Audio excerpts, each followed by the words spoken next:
Primero recordemos, jóvenes, que Arguedas es una de las grandes figuras del indigenismo en el Perú, ¿sí? Se podría decir que es el mejor narrador indigenista peruano, ¿sí? Un autor, pues, que a diferencia de los otros autores de su generación, tuvo mayor conocimiento, tuvo mayor también identidad con el mundo indígena y nos dio a conocer ese Perú profundo que muchas veces no conocemos, chicos, ¿no? Gracias a Arguedas vamos a conocer, incluso vamos a llegar pues a amar ese Perú profundo que muchas veces ha quedado pues olvidado en nuestra sociedad, ¿no? ¿Ya? Bien, entonces comencemos con el tema y para empezar vamos a escuchar un breve comentario acerca de este escritor hecho por el periodista César Hildebrand. A ver, escuchemos un momento. Mario Vargas Llosa, dicen algunos, se molesta mucho cuando se habla de José María Arguedas como el mayor escritor peruano, porque cuando se habla de Vargas Llosa se dice con justicia el mayor escritor vivo del Perú. Pero si consideramos vivos y muertos, habría que pensar en algunos otros, sobre todo en José María Arguedas, un hombre que lo hizo cambiar a uno en su mirada al Perú. Yo, como testigo y como lector, puedo decir que cambié mi mirada respecto del Perú leyendo a Arguedas. Yo tenía un concepto completamente distinto. Arguedas me lo hizo cambiar. Hay escritores que a uno lo hacen gozar, pero con Arguedas uno cambia para siempre. Y Arguedas se mató un día de 1967 con un tiro en la sien. Y siempre dijimos ¿por qué? Y nunca pudimos responder por qué. Y eso es uno de los grandes dramas del Perú.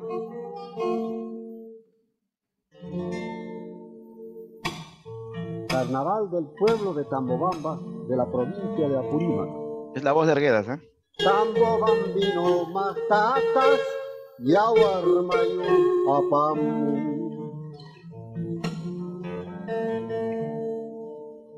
Tambobambino matatas, yawarno apam. Tinya chayañas toitoskan, hina chayañas toitoskan. Charangoyañas toitoskan, biritiyañas toitoskan. Palita y huipala, huipala, huipala, huipala, huipala, la huipala, palita y huipala.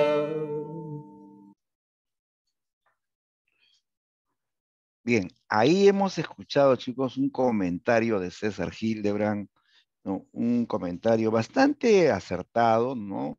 Así como él piensa, pues muchos pensamos de que Arguedas es un autor que a través de su literatura nos hace cambiar nuestra mirada del Perú, ¿no? Un Perú en donde, como se dan cuenta, existen dos culturas, una cultura occidental, ¿no? Dominante y que fue traída por los españoles, y una cultura andina de origen quechua que a lo largo de la historia pues ha vivido siempre postergada, siempre marginada, ¿no? Y la idea pues de este escritor es no que una predomine sobre otra, sino de que ambas vivan en armonía, ¿no? Porque somos un país mestizo, chicos, ¿no? En donde existen dos culturas, ¿no? No renegamos ni de una ni de otra, sino somos la síntesis de ambos, ¿no? De tal modo que Arguedas quería eso, que esas dos culturas se junten, que no vivan peleadas, que no vivan enfrentadas, sino que se junten, que convivan en paz, ¿no? De tal modo que se revalore, ¿no? Se revalore esa cultura andina, ¿no? Para que sea pues también parte, ¿no? Parte de el proyecto nacional, ¿no? Entonces, Arguedas va a ser el autor que busca eso, ¿no? Busca, en primer lugar, revalorar esa cultura andina y que haya pues una convivencia entre esas dos culturas en nuestro país, ¿no? Bien, hablemos del autor.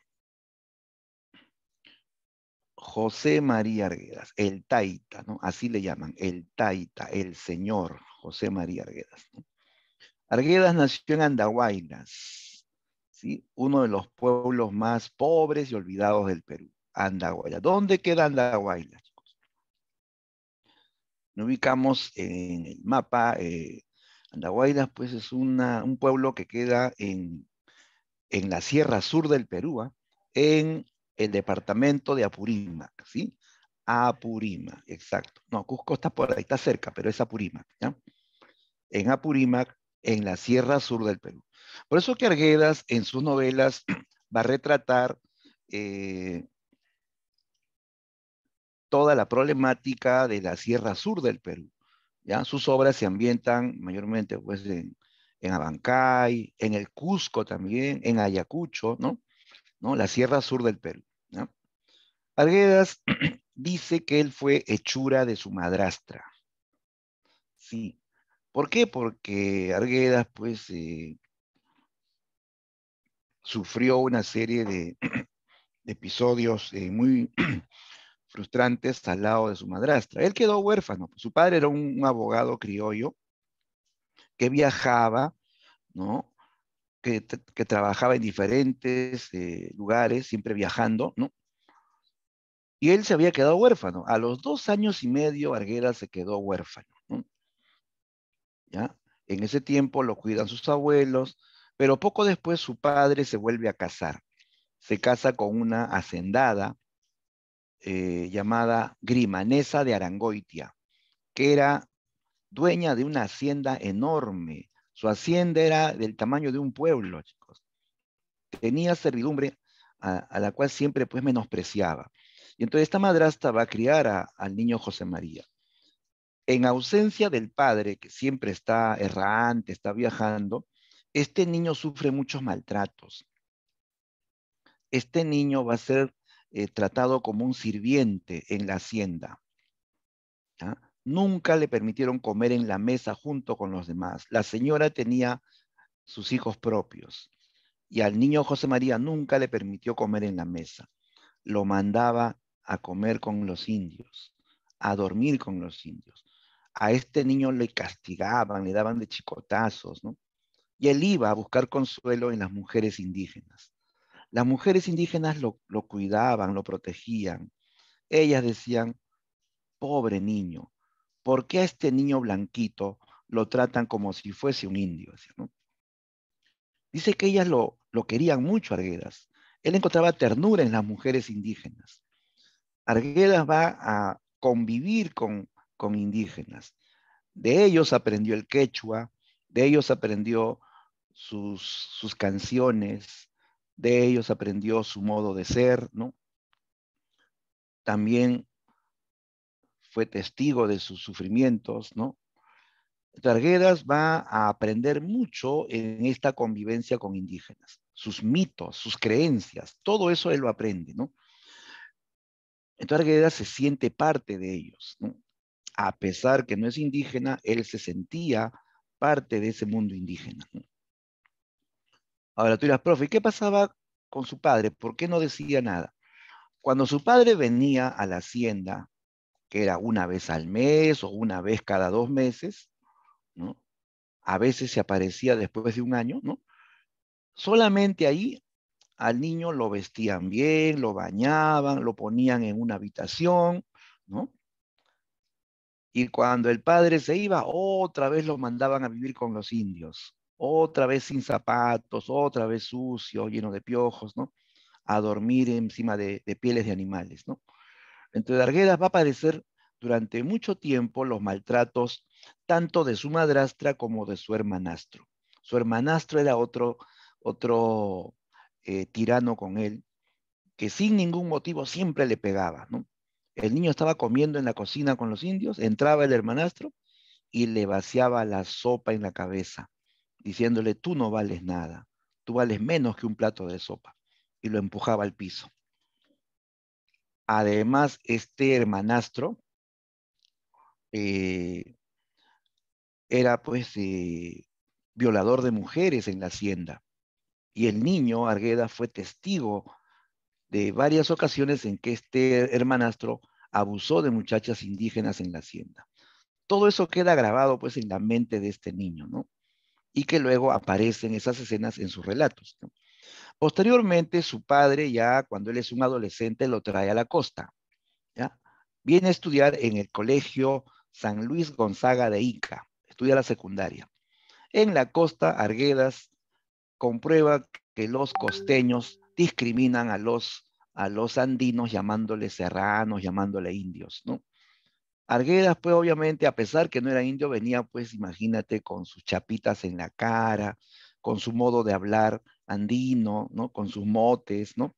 Y eso hacía, pues, que se burlen de él, ¿no? Pero Arguedas era muy inteligente, muy estudioso, superaba a todos los estudiantes con sus notas y se hacía pues, notar como un serrano, pero inteligente, ¿no? Y se dio cuenta también que en el Perú los escritores, ¿no? Eran gente respetada, gente admirada, y él decide ser escritor. Así que termina la secundaria y va a estudiar literatura en la Universidad Mayor de San Marcos, ¿no? ¿Ya? Ingresa a una etapa en que Arguedas comienza a comprender mejor el país, ¿no? Arguedas hace buenos amigos en la universidad, no ve la discriminación que había visto en el colegio, ¿no? Traba amistad con jóvenes estudiantes que en el futuro pues serían también intelectuales, ¿no? Ahí conoció futuros escritores, conoció también a muchos amigos, ¿no? Que se van a dedicar al ámbito político, entonces ya se forja, ¿no? Como un intelectual. Arguedas estudia luego antropología, luego hizo doctorado en etnología. Arguedas hacía conferencias incluso en España. Él se vuelve investigador del mundo andino. Arguedas viajaba a 5.000 metros de altura con su grabadora, con su cámara fotográfica, con sus libros de apuntes. Él grababa las historias de los indígenas en quechua. Él grababa los mitos en la lengua original. Él grababa sus canciones. Él tomaba apuntes de todo lo que él veía, ¿no? Él un investigador, pues, ¿no? Debido a eso es que Arguedas también se va a dedicar a la docencia. Él va a enseñar en la agraria, fue catedrático en la agraria y catedrático en San Marcos también, ¿no? Dedicó su vida a la investigación del mundo andino, sobre todo a la revaloración de ese mundo. Él quería que se respete, que se comprenda, que se valore ese mundo andino que simbolizaba pues la raíz de la identidad peruana, ¿no? Ahora, Arguedas comienza a producir sus obras, comienza a trabajar un primer libro titulado Agua. Agua es su primer libro de cuentos. Luego vendría su primera novela, Yaguar Fiesta, ¿ya? Y luego viene una etapa de evolución. Arguedas era indigenista tradicional hasta ese momento, pero luego él evoluciona hacia el neoindigenismo, ¿ya? ¿Qué es el neoindigenismo? Es el mismo indigenismo solamente que con técnicas modernas, ¿ya? Arguedas incorpora las técnicas de la nueva narrativa hispanoamericana. Ya en su segunda etapa, Arguedas utiliza técnicas como el flashback, el monólogo interior y sobre todo practica esta técnica de lo real maravilloso, ¿ya? La técnica de lo real maravilloso, que es una técnica también novedosa, pero propia de América Latina.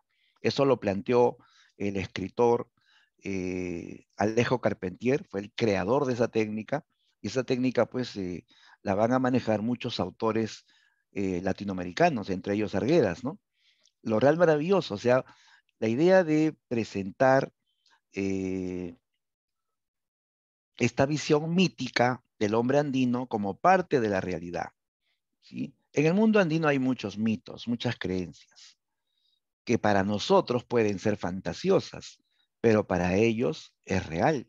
Ellos creen, ¿no? Porque eso tiene que ver con sus creencias, ¿no? Ellos aceptan eso que es sobrenatural como si fuese parte de la realidad, ¿no? Arguedas va a incorporar esa visión mítica del hombre andino en la realidad. Entonces, todo eso hace que él sea un neo-indigenista. Arguedas tuvo entonces dos etapas. Primero fue indigenista ortodoxo o tradicional y termina luego en este nuevo estilo llamado neoindigenismo. Y ahí vamos a ubicar justamente su novela Los ríos profundos, ¿no? Bien, Arguedas, como te dije al comienzo, luchó toda su vida por armonizar las dos culturas existentes en el Perú, ¿no? Sin embargo, su lucha fue infructuosa, muchos le criticaban, muchos cuestionaban, decían que él era muy sentimental o que era muy exagerado, ¿no? Eh, había muchas cosas que a él le deprimían. Por ejemplo, él ocupó un cargo en el Ministerio de Cultura y el gobierno le obligó a despedir a muchos trabajadores. Él no quería hacer eso, pero el gobierno le obligó a despedirlos. ¿Y saben lo que hizo? Los despidió por orden superior. Inmediatamente él tomó una caja de barbitúricos para quitarse la vida. O sea, le dolió tanto haber hecho eso de despedir trabajadores que él quiso morirse. Intentó suicidarse, pero le salvaron la vida. Posteriormente, eh, él publica Todas las Sangres, que también va a ser un libro muy revelador, pero van a haber cuestionamientos, que él está exagerando, que no es así, como él cuenta, ¿no? Viene Julio Cortázar, le critica también su demasiado subjetivismo con los indios, ¿no? Todo eso hace que Arguedas pues viva en depresión, incluso reciba tratamiento psiquiátrico, hasta que tiempo después se produce pues su trágico suicidio. Arguedas se mató, se metió un balazo siendo catedrático de la agraria. En realidad no se sabe exactamente por qué lo hizo. Probablemente sea la suma de todo, ¿no? Los traumas de la infancia, las frustraciones en su lucha por rescatar el mundo andino, ¿no? Arguedas se quitó la vida en el año 69, ¿no? ¿Ya? Eh, el día de su funeral asistieron amigos, familiares, alumnos, ¿no? Y muchos artistas del folclore andino. Una fila de danzantes de tijeras. A él le encantaba este arte de la danza de las tijeras.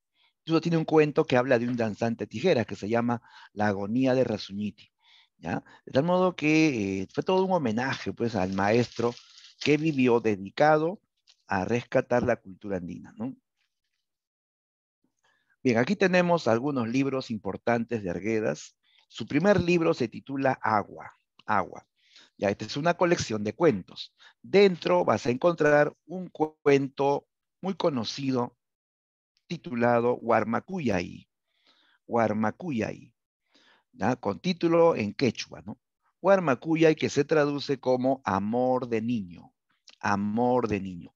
En este cuento aparece por primera vez un personaje que se repite en varias obras de Arguedas. Un niño llamado Ernesto. Un niño blanco pero con alma de indio. Un niño que sabe quechua y sabe castellano. Un niño que se identifica con los indios porque él convivió entre indios, pero que él no es aceptado. En este cuento, el niño Ernesto viaja a la hacienda de su tío, en Puquio, ¿no? ¿Ya? Eh, y en esa hacienda él se enamora de una muchacha indígena, una chica llamada Justina, ¿sí? El problema es que él es mucho menor que ella. Él tiene apenas 13 años y ella tiene 20. Él se ha ilusionado con Justina, se ha enamorado de su sonrisa, de sus ojos, de que ella canta en medio de una ronda de indios. Ella solía cantar, ¿no? En medio de una ronda de indios Un indígena tocaba la quena, otro tocaba un tambor, ¿no? Y hacían rondas, ¿no? Y ella cantaba. Él la miraba desde lejos, la miraba y se enamoraba de ella, ¿ya? Un día se atrevió a decirle: Justinita, Justinacha, eres más linda que las palomas de Saucilloc, ¿no? Yo te quiero, le dijo, ¿no? Y Justina se molestó. Justina le dijo: déjese de cosas, niño Ernesto, vaya a jugar con sus señoritas blancas. Usted no es de nosotros. Fíjate, Ernesto quiere pertenecer a ese mundo indígena, pero él no es aceptado por ser blanco, ¿no? Ella lo rechaza por ser niño y por ser blanco, ¿no? Justina se siente atraída por un muchacho indígena, un joven indígena llamado Kutu. Kutu era un indio grandote, fornido, valiente, ¿no? Ernesto los ve caminando juntos y se pone celoso. Él sufre en silencio. Dice: ¿por qué? ¿Por qué lo quiere a él, a ese indio feo, cara de sapo? ¿Por qué no me quiere a mí? Ernesto sufre de que Justina esté saliendo con un muchacho indígena, ¿no? Ernesto le reclama al muchacho: tú estás con Justina, le dice, ¿no? Kutu le dice: ella me admira, ella me quiere porque soy fuerte, porque yo tumbo toros, porque yo mato pumas con mi onda, ¿no?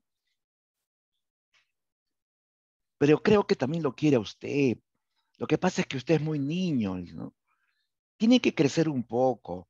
Cuando usted sea grande, cuando usted sea abogado, ella lo va a querer, dice, ¿no?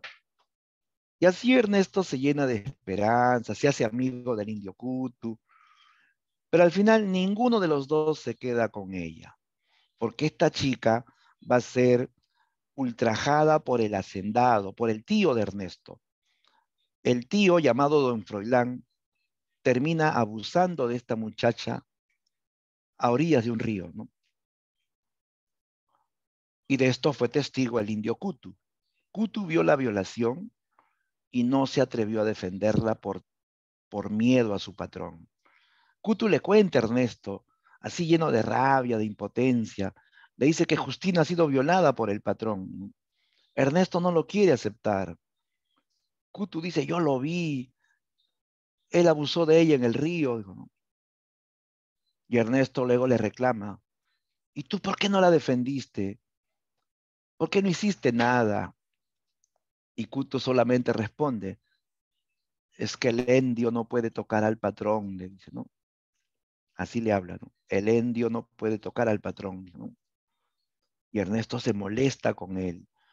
Le dice: indio cobarde, grandazo por las puras, tú podías defenderle y no la defendiste, eres un cobarde, lárgate, eres un cobarde, ¿no? Y realmente Kutu era cobarde, era grande, fornido, él podía tumbar toros incluso, ¿no? Pero no se atrevía a enfrentarse a tu patrón, ¿no? Lleno de rabia, el indio Kutu decidió tomar venganza. Le dijo: niño Ernesto, vamos a vengar a la Justina, dijo, ¿no? Y Ernesto pensó que Kutu se iba a enfrentar al hacendado, pero no. Kutu corre al establo de su patrón y ahí se ensañó con el animal favorito de su patrón, un torito al cual este indígena azotará cruelmente. Con un látigo comenzó a azotar una y otra vez a ese pobre torito que caía, que se levantaba, que se llenaba de sangre. Lo azotaba como si estuviese azotando a su patrón, ¿no? El niño Ernesto miraba horrorizado, gritando que se detenga, ¿no? Que el torito no tenía culpa de nada, ¿no? Al final el indio, creyendo haber saciado su venganza, tira el látigo y huye de la hacienda. Ernesto se queda abrazado del torito que está moribundo. Ernesto llora, le pide perdón al torito, ¿no? Y él dice: cuando yo sea grande, voy a ser abogado y voy a hacer justicia. voy a encarcelar a mi tío malo, decía, ¿no? Entonces, aquí hablan de un niño que vive una serie de experiencias dolorosas, un niño que sufre una frustración amorosa primero, y luego siente impotencia ante la injusticia contra una muchacha indígena, ¿no? Entonces, Ernesto, en cierto modo, representa al autor. Es el alter ego de José María Arguedas, ¿no? Se parece al autor.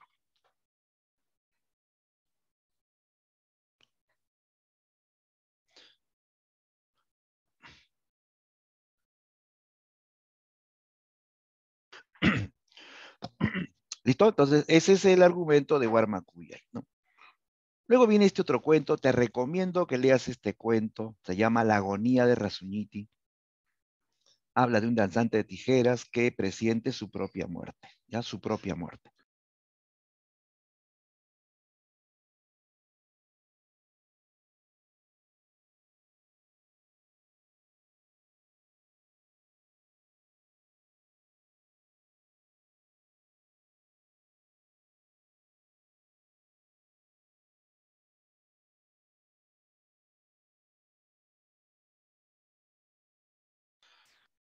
Ya, ¿listo? Entonces, La agonía de Razuñiti habla de un danzante de tijeras que va a presentir su propia muerte, que ve un cerro, que es como un dios tutelar de su pueblo, del cerro sale un cóndor, que es el alma del cerro, y este cóndor le anuncia su muerte, que él morirá dentro de poco. Y él decide morir danzando. Literalmente murió danzando, ¿no? Escuchándose el sonido del arpa, del violín, ¿no? Él danza, ¿no? Va quedando poco a poco débil, se le va adormeciendo las piernas, finalmente cae de espaldas y así lentamente va muriendo. O sea, aquí se habla mucho de las creencias, ¿no?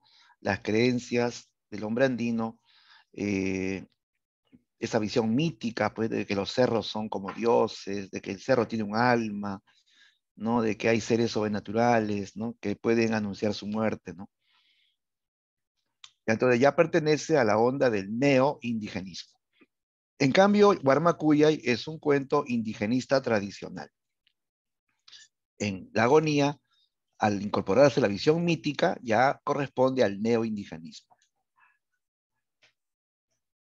Ajá, el animismo, ¿no? Claro, muy bien, el animismo es una creencia, pues, del mundo andino, ¿no? Y eso tiene que ver con los mitos o visión mítica del hombre andino. Después acá tenemos su primera novela, Yaguar Fiesta, o Fiesta de Sangre. Nota cómo el título fusiona quechua y castellano, ¿no? Que es lo que busca Arguedas, pues, ¿no? Fusionar esas dos culturas, ¿no? Y su mejor novela sería Los Ríos Profundos, ¿no? Novela que vamos a analizar con más detalle. Ahora, aparte de obras narrativas, Arguedas también hizo poesía. Él tiene un libro de poesía titulado Catatay. ¿Ya? Catatay es un libro de poesía escrito íntegramente en quechua, ¿ya? Completamente en quechua. Arguedas fue el único escritor del indigenismo que escribió en quechua y también en castellano, ¿no? Ya, aquí, ojo con esto que es importantísimo. Las características de la narrativa de José María Arguedas. ¿Ya? Que esto lo vas a tener que vincular con textos, con las preguntas de eco, ¿no? Fragmentos, donde puedas identificar una de estas características. Ya, primero, para entrar esto, ya habíamos dicho que Arguedas tiene dos etapas. Tuvo su etapa de indigenista ortodoxo, tradicional, realista, ¿no? Y luego viene la etapa neoindigenista, donde se incorpora la visión mítica del hombre andino, donde sobre todo destaca esto de lo real maravilloso, los mitos incluidos en la realidad, ¿ya? Eso le da ya el enfoque neoindigenista. Ahora, una característica primordial de su literatura es la visión de la interioridad del indio. Arguedas permite un acceso profundo a la subjetividad o interioridad del hombre andino, ¿sí? Arguedas describe en su obra las creencias, cómo piensan, ¿no? Los indígenas, ¿no? él también va a conocer sus sentimientos, ¿no? Sus costumbres, su idiosincrasia, su modo de ser, ¿no? ¿Ya? Su modo de sentir. Arguedas conoce la intimidad del indio, ¿no? O sea, no es un simple observador, no es un simple testigo. Arguedas ha vivido entre indios, sabe cómo sienten, sabe cómo piensan, sabe sus creencias, ¿no? Arguedas conoce la intimidad del indio y su pensamiento mítico sobre todo, ¿no? ¿Qué más? Arguedas es un autor que demuestra dominio del quechua, por eso es un escritor bilingüe. Él escribe obras en castellano y en quechua. Fue el único escritor del indigenismo que trabajó el quechua, ¿ya? Él, como ya hemos visto, escribe novelas en castellano y poesía en quechua, pero también en las mismas novelas y cuentos, él combina el castellano y el quechua. Él escribe frases o párrafos enteros en quechua y luego te los traduce. Él quiere enseñarte quechua, ¿ya? Porque él lo domina, pues. Él lo domina, ¿ya? Entonces, en sus novelas hay fragmentos en quechua que él los traduce inmediatamente. También incluye canciones en quechua. Hemos oído a Arguedas cantando en quechua. Arguedas era compositor de huaynos, ¿no? En quechua. Él mismo los cantaba acompañado de una guitarra, ¿no? Entonces, igual, en la literatura, él incorpora el quechua, pero como el que lee no sabe quechua, él tiene que traducirlo. Porque Arguedas no escribe para indios. Los indígenas no saben leer ni escribir en ese tiempo. Él escribe para un público intelectual, un público que vive en la ciudad, ¿no? Y aquí en la ciudad hablamos castellano. Arguedas tenía que escribir en castellano. Y cuando escribe en quechua, lo traduce para que nosotros entendamos, ¿no? ¿Qué más? Él emplea un castellano quechuizado. Ah, ya, esto también es algo que destaca. O sea, él escribe en castellano, pero con la sintaxis del quechua, con el orden del quechua, ¿no? Nosotros en castellano hablamos en un orden lógico, sujeto, verbo, complemento. Ese es nuestro orden, digamos, lógico, natural, ¿no? Sujeto, verbo, complemento. En el mundo andino, en el mundo andino no, no se sigue ese orden, ¿no? Hay un cambio de orden, ¿no? Por ejemplo, nosotros podemos decir, yo voy a la casa de mi tío, ¿no? Es el orden usual, ¿no? En la sintaxis andina sería, de mi tío a su casa voy, ¿no? De mi tío a su casa voy, ¿no? Ese es el otro orden, ¿no? Entonces, él le da el orden quechua al castellano, ¿no? Y cuando uno lee eso, es castellano, pero suena como quechua, ¿no? Eso es lo que Arguedas quiere, ¿no? De todo modo quiere rescatar el quechua usando un castellano quechuizado, ¿no? Ya, otra característica de Arguedas, de su narrativa, es la incorporación de lo real maravilloso. Esto es algo que lo distingue, es algo que lo va a ubicar dentro del neoindigenismo. La práctica de esta técnica, este estilo de lo real maravilloso, que consiste en incluir lo mítico como parte de la realidad, ¿ya? O sea, lo mítico como si fuese algo real, como si fuese algo cotidiano, ¿ya? Por ejemplo, lo vemos pues en escenas de los ríos profundos, en el hecho de que el niño Ernesto, por ejemplo, considera que las piedras se mueven, que las piedras tienen vida, o en el hecho de que el río sea como un Dios purificador que puede salvar al hombre, ¿no?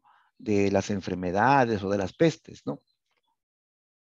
Eh, o la presencia del zumbayo, el trompo, ¿no?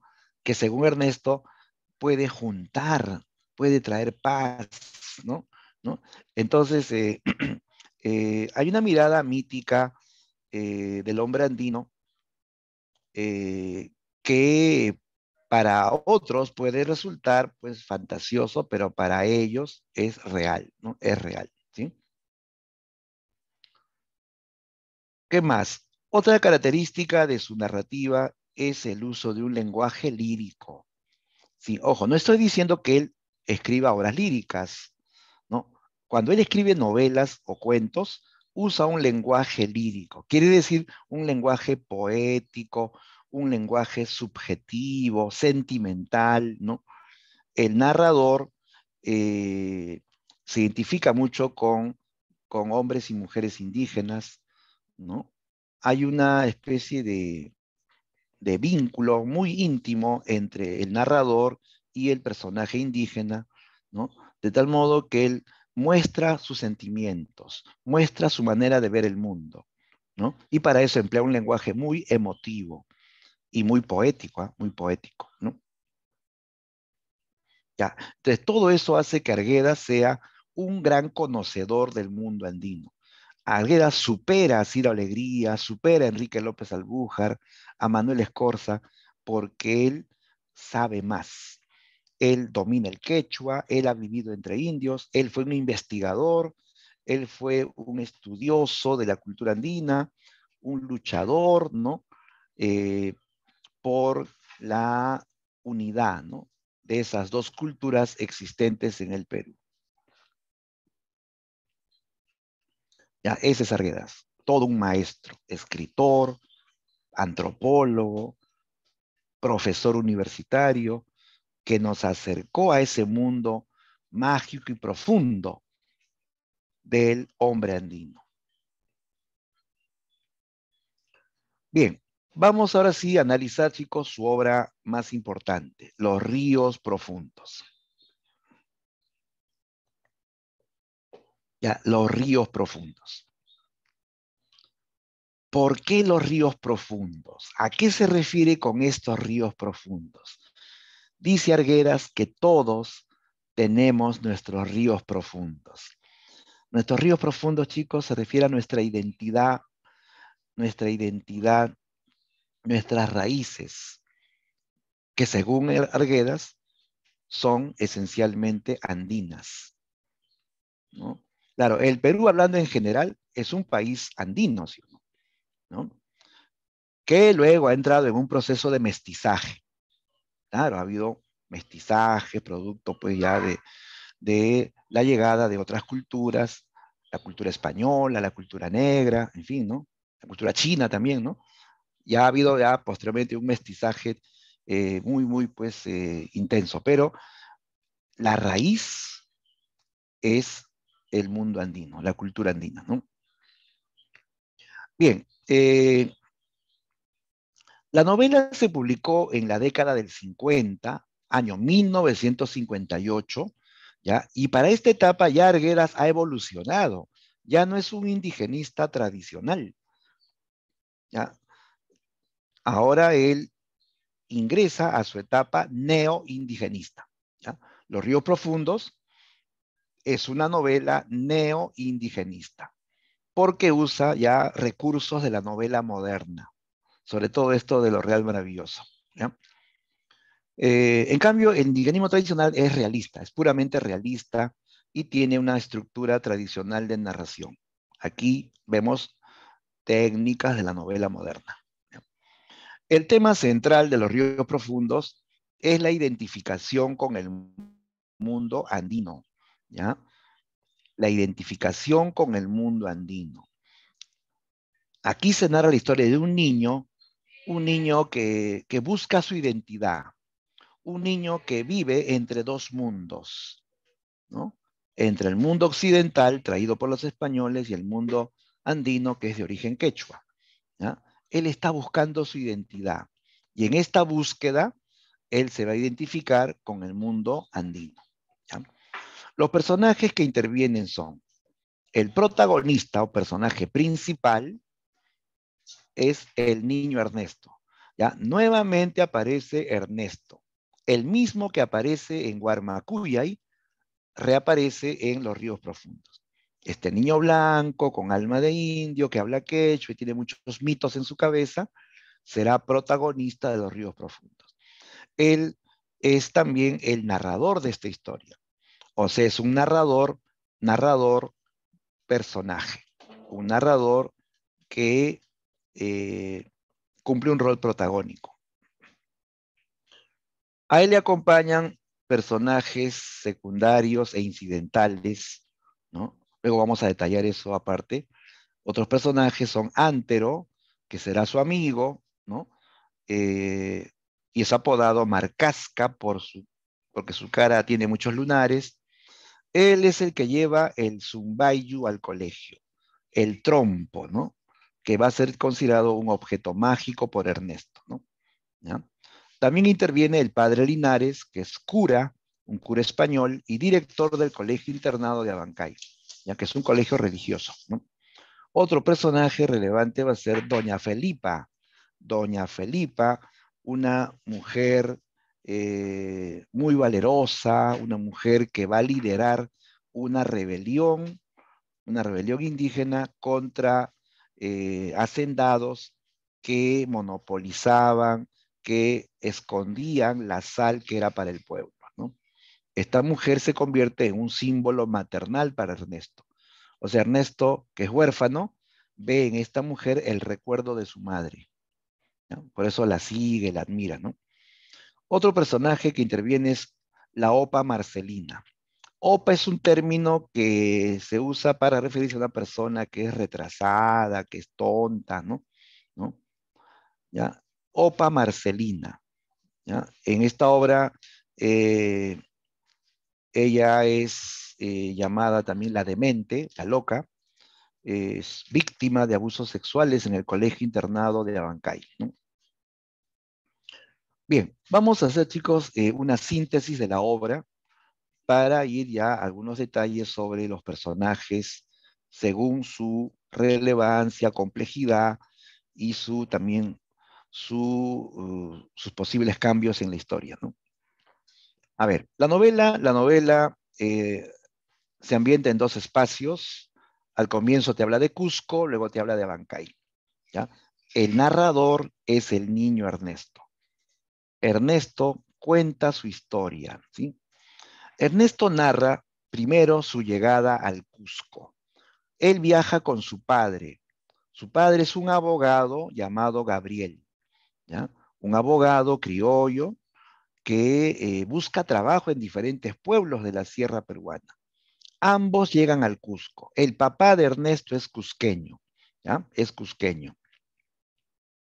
Y Ernesto estaba emocionado por conocer el Cusco.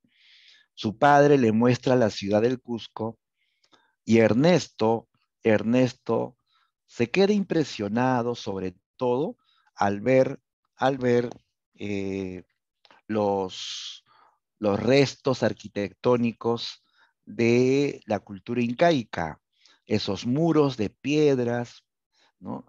Que usaron pues los antiguos pobladores del Perú. Él los queda mirando, ¿ya? Cuando él mira esas enormes piedras superpuestas, él siente que las piedras lo llaman, que las piedras tienen vida, y él va, ¿no? Corre hacia esos muros, acaricia las piedras y él siente que se mueven, que esas piedras tienen vida, siente que una energía le corre por todo el cuerpo al tocar esas piedras, ¿no? Y le dice a su padre, dice, papá, se mueven, ¿no? Y el papá le dice, no, hijo, parece que se mueven, no, no, tienes mucha imaginación, le dice, ¿no?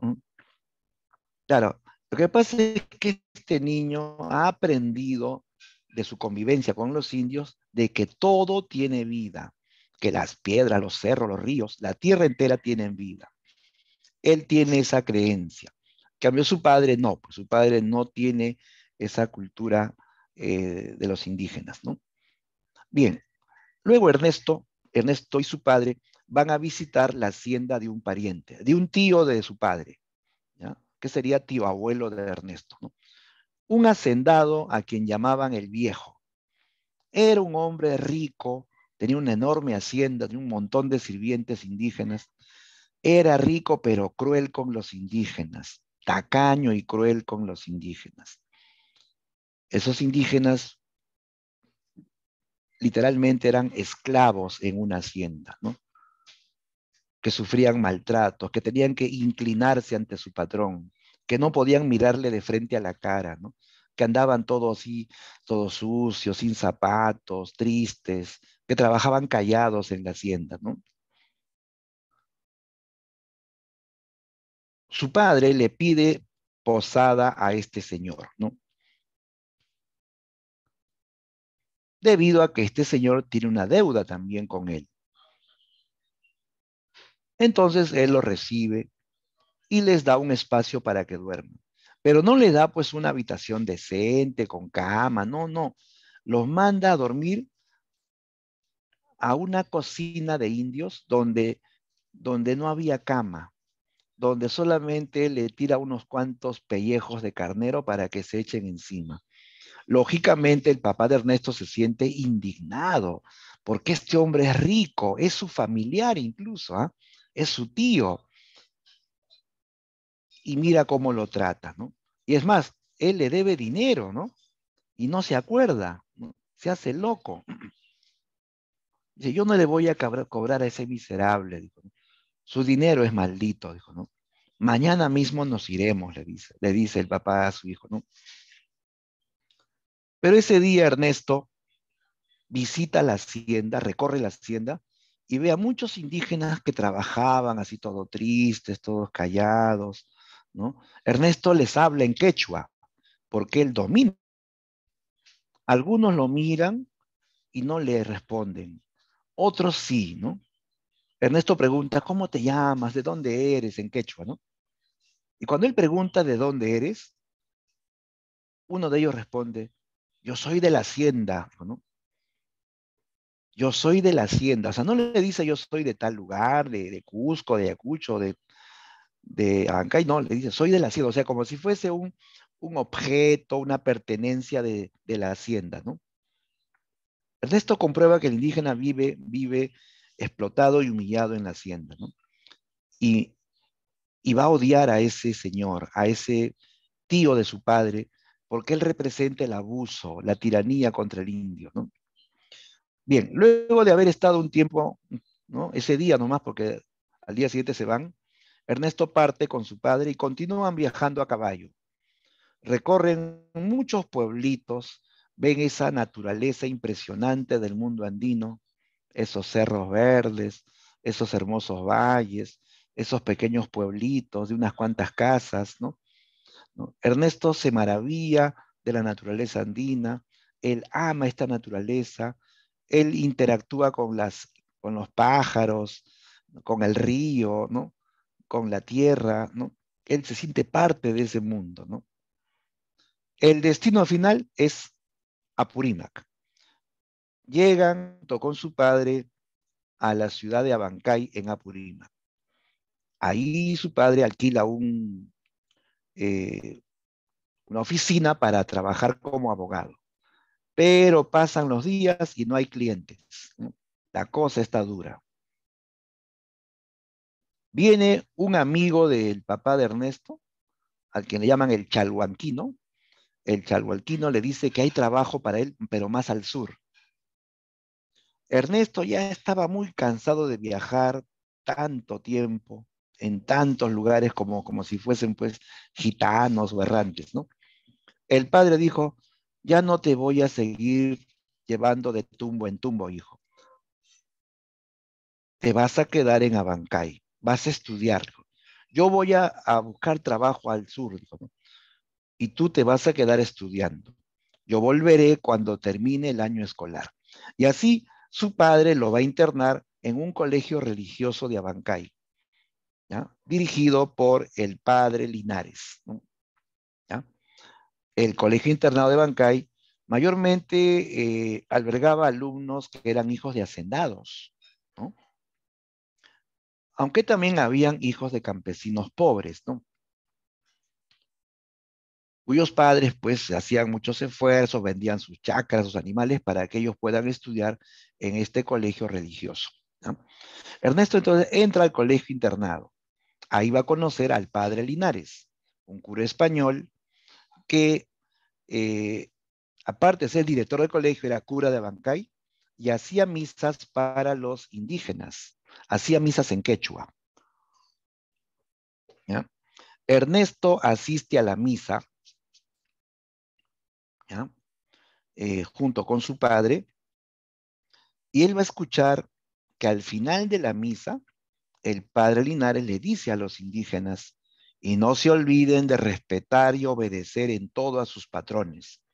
Ellos son gente decente que respeta a Dios, que son educados y tienen que obedecerles en todo, ¿no?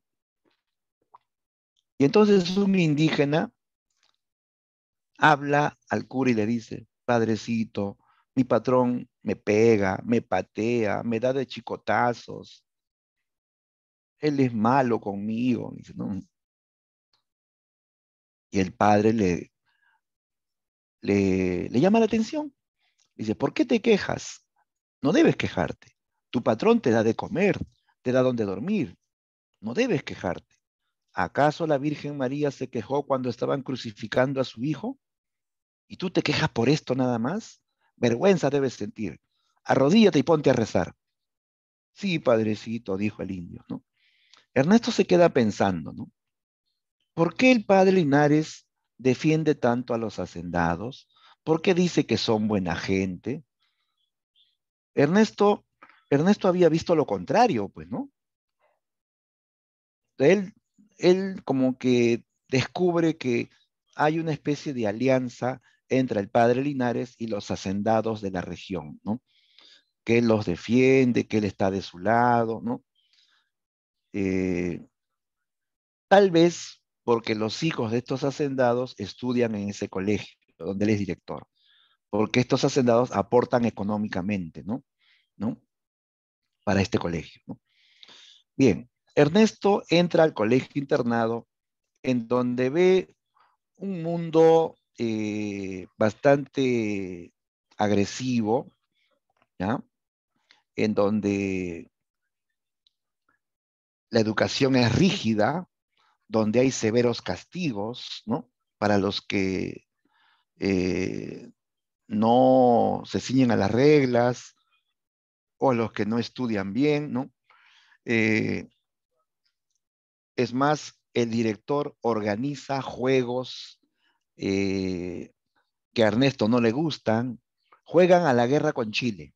Sí, este padre era, dice, muy nacionalista y eh, quería inflamar el nacionalismo de los alumnos y les hacía jugar a la guerra con Chile. Armaban dos batallones. Decía, tú peruano, tú peruano, tú chileno, formaba dos batallones. Y a la orden y al sonar del pito, ellos tenían que enfrentarse y agarrarse a golpes. Así los dos bandos de alumnos chocaban y se agarraban a puñetazos, a patadas, ¿no? Y al final siempre hacían que ganen los peruanos, ¿no? Y ellos tenían que decir eso, ¿no? Bravo, ganamos los peruanos, le ganamos a los chilenos, ¿no? A Ernesto no le gustaban esos juegos, porque era un niño tranquilo, era un niño pacífico, ¿no? Y estos juegos eran violentos, porque los chicos se agarraban a puñetazos, pues, ¿no? Pero el padre incitaba esos juegos para inflamar el nacionalismo de los alumnos. Ahora, eso no es lo más grave. En este colegio van a haber situaciones pues, de maltrato entre alumnos. Los hijos de hacendados se comportaban como sus padres, eran así prepotentes, abusivos, se creían más que los otros. Ya, ojo que aquí estudian alumnos de diferentes edades. ¿Ah? Hay chicos que son niños, otros que son adolescentes, ¿no? Otros ya son más jóvenes, todos estudian, ¿no? Juntos, ¿ah? Así es en la sierra, pues chicos. En ese tiempo era así, ¿no? Todos estudiaban a pesar de diferentes edades en un mismo salón, ¿no? ¿Ya? Entonces, los hijos de hacendados eran pues los abusivos, que a los hijos de campesinos pobres les pegaban, los humillaban, les llamaban indios. El simple hecho de que estos chicos campesinos hablaban en quechua hacía que les peguen. Los buleaban, les pegaban por hablar en quechua, ¿no? Había un alumno que era el más bravucón de todos, Lleras. Lleras era el hijo de un hacendado, era abusivo, bravucón, le pegaba a los más débiles, ¿no? Él era muy bueno para la pelota, pero nunca se dejaba abrazar cada vez que metía un gol, ¿no? Y, pero eso sí era pésimo para los estudios. Repitió 2 veces el mismo grado escolar, ¿no? Pero era conocido por ser bravucón en el colegio. Tenía su pandilla. Su pandilla estaba formada por Añuco y Peluca, que eran los más, pues, rudos del colegio, digamos, ¿no? Los que abusaban de los más pequeños, ¿no? Bien, en este colegio se van a denunciar eh, entonces, agresivos, ¿no? Ya, antes de eso, eh, el único amigo que tendrá Ernesto en este colegio se llama Antero. Antero era un hijo de hacendado, pacífico, ¿no? Por eso que Ernesto se hace su amigo, ¿ya? Un chico al quien le decían el Marcasca. Antero era llamado el Marcasca porque tenía la cara llena de lunares, ¿no? ¿Ya? Era un chico así rubio, blanquiñoso y pecoso, ¿no? Le decían el Marcasca, ¿no? Ya se hacen amigos, ¿no? Y Antero le regala a Ernesto un zumbayu. Decían zumbayu a un trompo, ¿no? Un trompo pintado de muchos colores, ¿no? Un trompo que a Ernesto le emociona regala. Ernesto ve en este trompo un símbolo mágico, ¿no? Un símbolo que puede traer la paz al colegio, ¿ya?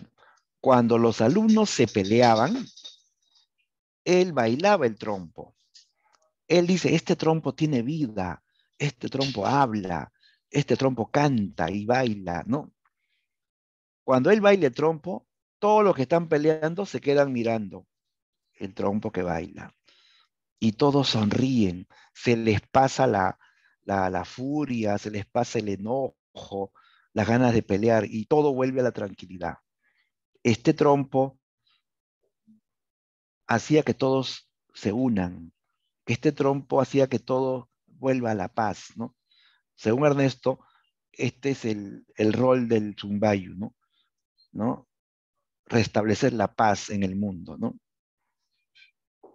También, según Ernesto, este trompo tiene el poder de transmitir mensajes, de traer y llevar mensajes.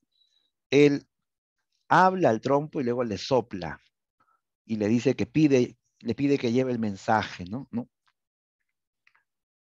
Entonces Ernesto ve este trompo como un objeto mágico, ¿no? Que sirve de mensajero y también restablece la paz en el colegio.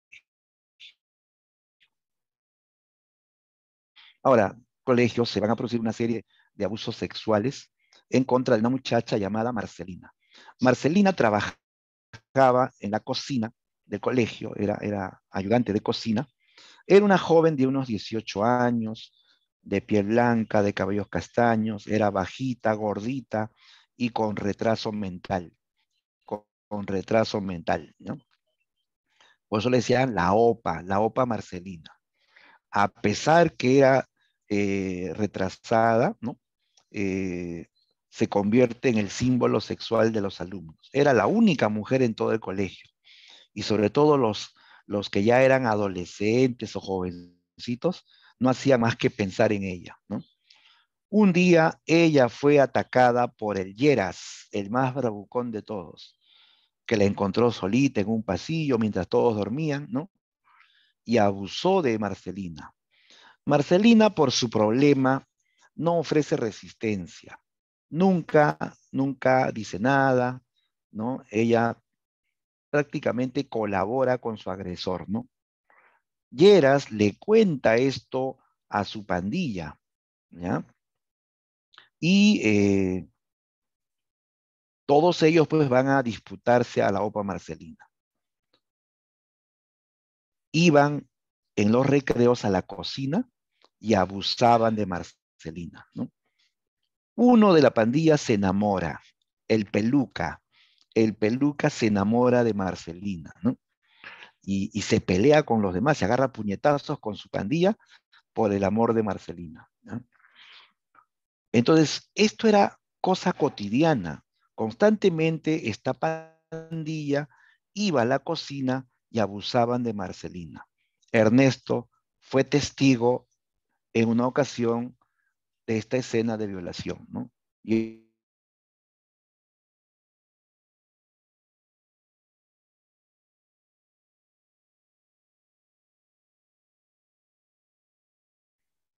un día incluso la cito, ¿no? Bien tranquilo, bien inocente, ¿no?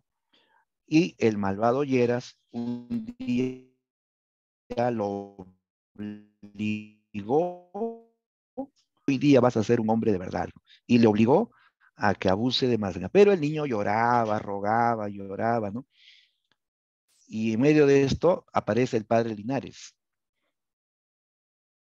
Dice, viene el padre, y todos se ponen tranquilitos, ¿no? A Marcelina la levantan, ¿no? Le arreglan su vestido, ¿no? ¿Qué está pasando aquí? Dijo el cura, ¿no? Nada, padre, aquí Palacitos que quiere jugar con nosotros, pero él es muy niño y se ha puesto a llorar, dijo, ¿no? El cura los mira a todos, ve a Marcelino también, y luego los manda a dormir, pero no dice nada. Ernesto, que ha estado presente, dice, ¿por qué el padre no ha dicho nada? Si se nota que querían abusar de Marcelina, dijo, ¿no? ¿Por qué no dice nada? ¿Por qué no los castiga? Hasta que un día Ernesto vio que el padre Linares llevaba a Marcelina a su habitación, ¿no? Y Marcelina entra y se queda en la habitación del padre Linares, ¿no? Hasta el día siguiente. Obviamente no la lleva para conversar, no la lleva para rezar. Ernesto deduce, pues, que el padre Linares también abusaba de Marcelina. Por eso es que no decía nada, ¿no? ¿Mm? Bien, Ernesto es testigo de todas estas cosas que a él lo afectan mucho. A él no le gusta, se siente desubicado en este lugar, ¿no?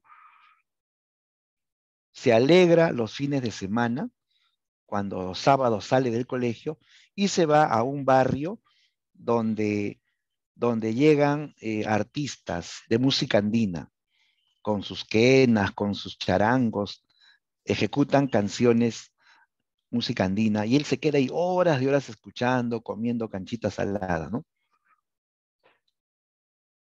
Él se identifica con la música andina.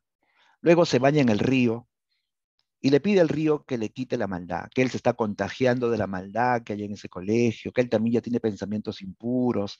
Le pide al río que lo purifique. Él cree que el río tiene vida, que es algo así como un Dios purificador, ¿no? Luego otro episodio importante en esta novela es la rebelión de las chicheras. La rebelión de las chicheras.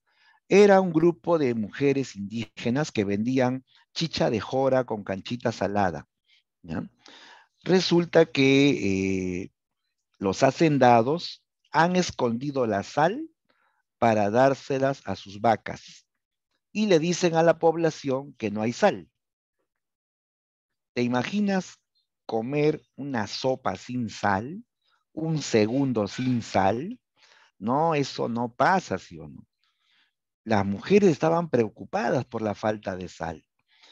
Doña Felipa se entera que los hacendados han escondido sacos de sal en un almacén para luego repartírselas y dárselas a sus vacas, ¿no? Dicen que a las vacas le dan sal para que tengan más sed, tomen más agua y produzcan más leche, en fin, ¿no? Felipa se entera de que hay sal escondida. Entonces organiza un motín, un grupo de mujeres aguerridas, igual que ella, toman por asalto el almacén y encuentran varios sacos de sal. Doña Felipa ordena que repartan la sal en pequeños sacos para llevárselos y distribuirlos entre la población. Ernesto ve a esta mujer y le trae recuerdos de su mamá. Él era huérfano. Y al ver a esta mujer que era bondadosa y a la vez valerosa, él se acuerda de su mamá y la sigue. Él participa en la rebelión de las chicheras. Ernesto ayuda a repartir la sal. Las mujeres repartían la sal cantando en quechua. Ernesto también canta en quechua, ¿no? Él sonríe, está feliz entre mujeres indígenas, ¿no? Pero de pronto viene la policía con palos, con látigos, se enfrentaron a las chicheras, les pegaron, les quitaron la sal y se las llevaron presas. Ernesto defiende a doña Felipa, pero nada puede hacer. Ernesto va hasta la comisaría, está preocupado por ella y las demás mujeres. Está esperando que le den libertad y no les dan libertad. Ya era muy tarde, casi ya de noche, y Ernesto tenía que volver al colegio. Él vuelve al colegio internado, en la puerta lo espera el padre Linares y le reprocha, ¿dónde estabas? Ernesto le dice que estuvo ayudando a repartir la sal. Y el padre se enoja. ¿Qué? ¿Tú ayudaste a esas indias ladronas? ¿Esas indias que han robado? Dijo, no, no, padre, ellas no son ladronas, ellas no han robado nada. Son los hacendados, los ladrones, le dice, ¿no? Pasa, le dijo, ¿no? Y el padre lo llevó hacia el altar, ¿no? De la capilla del colegio, agarró un látigo y le dio de azotes al pobre Ernesto, lo azotó cruelmente, ¿no? Ernesto se queda llorando, Ernesto ya no quiere estar en el colegio, baila su trompo y le manda un mensaje a su padre. Dile a mi padre que venga pronto, que ya estoy harto de este colegio, ya no quiero seguir aquí, ¿no? Finalmente se narra el episodio de la peste de tifus en Abancay, una peste que provocará gran mortandad entre los colonos, sobre todo. Los colonos son los siervos indígenas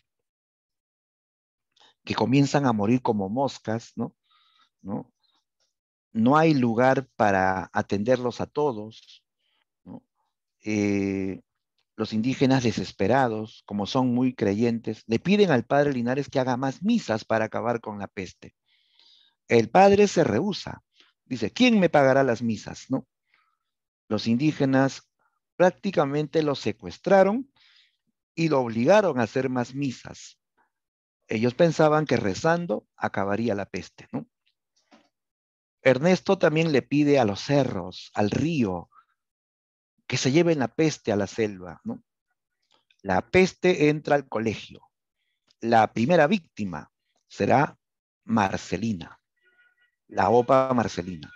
Cae enferma, ¿no? Eh,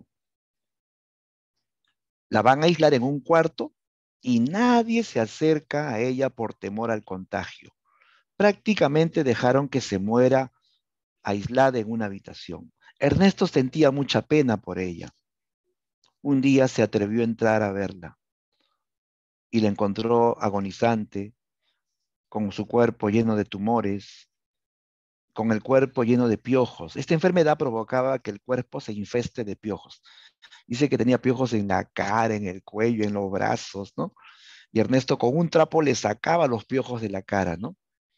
Justo en ese instante entra el padre Linares, que al verle junto a la opa Marcelina, lo jaló del brazo hacia afuera y luego le dijo, ¿qué ibas a hacer? Confiesa, ¿qué ibas a hacer? ¿Ibas a abusar de ella? Y Ernesto lo queda mirando así con rencor. Y en su mente decía, ¿por qué este padre tiene la mente cochina? ¿Por qué piensa mal? Veo en sus ojos, veo en sus ojos el infierno. Decía, ¿no? A Ernesto no le cae este padre Linares, porque es hipócrita, pues, ¿no? Porque él dice una cosa, predica una cosa y hace todo lo contrario, ¿no? Bien, Marcelina se muere. La muerte de Marcelina causa pánico. Se descubre esto y todos los padres de familia vienen a llevarse a sus hijos. El colegio va quedando despoblado. El único que va quedando en el colegio es Ernesto. Su padre vendría recién al final del año escolar, ¿no? Seguía viajando su padre. Entonces Ernesto le dice al padre le pide, ¿no?, que le deje abandonar el colegio, que él irá a vivir con un pariente que vive en el Cusco, ¿no? Que él no puede quedarse ahí esperando a su padre. Finalmente, Ernesto abandona el colegio, pero no sin antes, él entierra el Zumbayu, lo entierra en la cocina, donde muchas veces Marcelina fue violada por varios alumnos del colegio. Él le pide al Zumbayu que purifique ese lugar, que lo limpie de la maldad, ¿no? Y así Ernesto entierra el trompo y abandona el colegio. Se va con la esperanza de que los indios derrotarán a la peste. Se va también con la idea de reencontrarse con sus amigos indios en la hacienda de su tío. Finalmente Ernesto abandona el colegio internado, ¿no? Bien, en esta historia, como se dan cuenta, Ernesto es un niño que busca su identidad, un niño que está creciendo, que quiere pertenecer a un mundo, vive entre dos mundos, el mundo andino y el mundo occidental. Él, por su experiencia, se ha identificado con el mundo andino, ¿ya? El mundo andino. Ese es el tema principal. Ahora, van a haber otros temas. Otros temas que se visualizan son el desarraigo. O sea, el hecho de que eh, uno ha salido de su mundo, de sus raíces, y es plantado en otro mundo, ¿no? En donde no es aceptado, ¿ya? Ernesto se siente desarraigado, claro, a él lo han sacado de este mundito andino en que él creció y lo plantan en un colegio internado, donde hay hijos de hacendado, donde hay curas españoles, ¿no? Entonces él se siente que no pertenece a ese mundo, ¿no? ¿No? Se siente desarraigado, ¿no?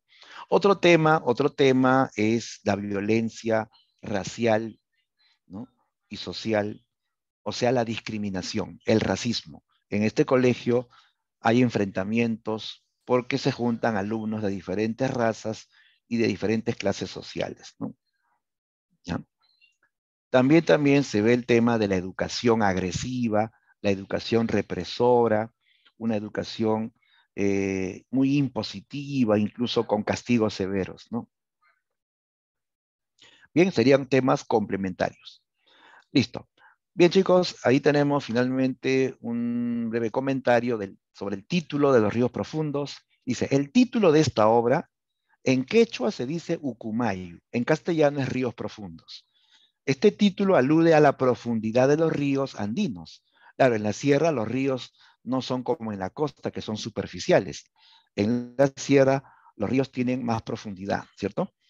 Pero esto es simbólico. A la vez, dice, se refiere a las sólidas y ancestrales raíces de la cultura andina, la que según Arguedas es la verdadera identidad nacional del Perú.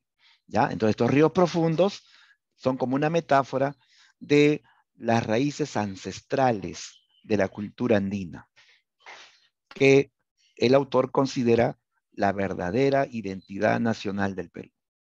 ¿Listo? Bien, vamos ahora, chicos, a hacer un breve análisis de los personajes, ¿ya? Atención, vamos a distinguir tipos de personajes en los ríos profundos. Ya, tú ya sabes que los personajes se clasifican según su relevancia, según su complejidad y según sus transformaciones. ¿De acuerdo? A ver, según la relevancia, ¿qué tipos de personajes existen según su relevancia? A ver, ¿quién lo dice?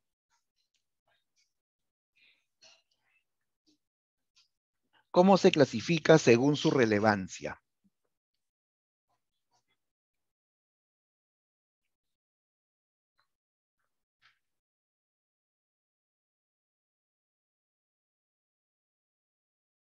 A ver, chicos, los leo. Relevancia, ojo con esto porque hay varios criterios, ¿no? Si me hablan de relevancia, ahí solamente hay tres caminos. Así es, Eric, principal, secundario e incidental. Correcto. Eso es según su relevancia. Porque si te piden en una pregunta según su complejidad, ahí sí vas a decir personaje simple y personaje complejo. Según su transformación, a ver, ¿cómo es según su transformación? Personaje según su transformación. ¿Cómo se clasifica según su transformación? A ver, los leo, los leo. Bien, Cristín, estático y dinámico. Exacto. ¿Ya?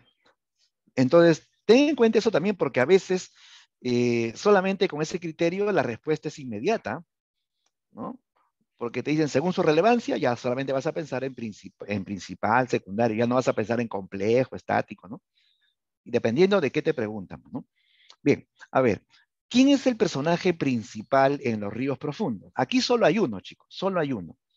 El protagonista, ¿no? El niño Ernesto, ¿ya? El niño Ernesto asume el rol protagónico, porque él es el que se vincula directamente con este tema de la búsqueda de la identidad y la identificación con la cultura andina o el mundo andino. Ernesto en esta obra es personaje y a la vez es narrador. Él es, él es la voz que va contando la historia. Y tú ya sabes cómo se le llama al narrador que habla de sí mismo. ¿Ah? ¿Cómo se le llama al narrador que habla de sí mismo? Que obviamente está dentro de la historia y está hablando de sí mismo. Claro, así es Mariluz, excelente, narrador protagonista. No lo confundas con el testigo. ¿Ah? El testigo también está dentro, pero el testigo no habla de sí mismo, habla de otro. ¿Sí? Está presente, pero él cuenta la historia de otro, ¿no? En este caso, Ernesto habla de sí mismo, habla en primera persona y sobre su misma historia, ¿no? Bien, Ernesto en esta historia narra pues sus experiencias al lado de su padre, como ya hemos visto. Es un chico que ha crecido entre indígenas, ¿no? Es un chico que está en esa búsqueda de la identidad propia. Obviamente, como es un niñito, está en esa búsqueda, ¿no? De quién soy yo, ¿cierto? ¿A qué mundo pertenezco? Él se da cuenta que hay dos mundos, el occidental y el andino. En el proceso de esta búsqueda, él se va identificando con el mundo andino, ¿no?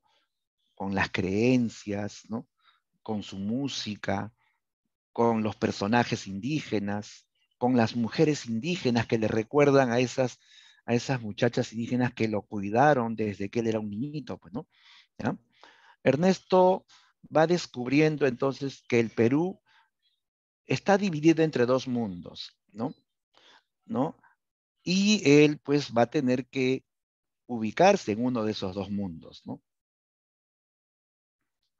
Si tú te das cuenta, en el Perú lo que predomina es la cultura occidental, ¿sí o no? Mayormente en el Perú hablamos en castellano, nos vestimos al modo occidental, ¿no? Escuchamos música de todo tipo, pocos escuchan música andina, ¿no? Algunos sí, otros no, ¿no? Los que tienen una cultura de repente más instruida sobre cultura andina, pues valoran, ¿no? Pero otros no, entonces ya sí, pues, ¿no? En el Perú lo que manda es la cultura occidental, chicos. La cultura andina siempre ha quedado, pues, así, esperando, postergado, ¿no? Incluso excluido, ¿no? Entonces, Ernesto, a pesar de todo, se identifica con la cultura andina, ¿no? ¿Qué más? Este niño también, eh, este niño va también a ser parte de la realidad, pues, ¿no? Que sufre el indígena. Él ve la explotación del indígena en las haciendas, ve este tema de la sal también, ve la rebelión de las chicheras, y él se identifica con esa lucha también, ¿no? Él cuestiona el abuso de los hacendados. O sea, este niño se convierte en un pequeño juez, ¿no? Que va a tener que juzgar, digamos, estas acciones tanto de personajes indígenas como de hacendados que oprimen a los indígenas, ¿no? Este chico tiene muchas creencias, ¿ah? Él cree que las piedras tienen vida, que el trompo tiene vida, que el cerro tiene vida. ¿Cómo se llama esa creencia? Ya lo dijeron antes, me parece. ¿Cómo se llama esta creencia de que todo tiene vida?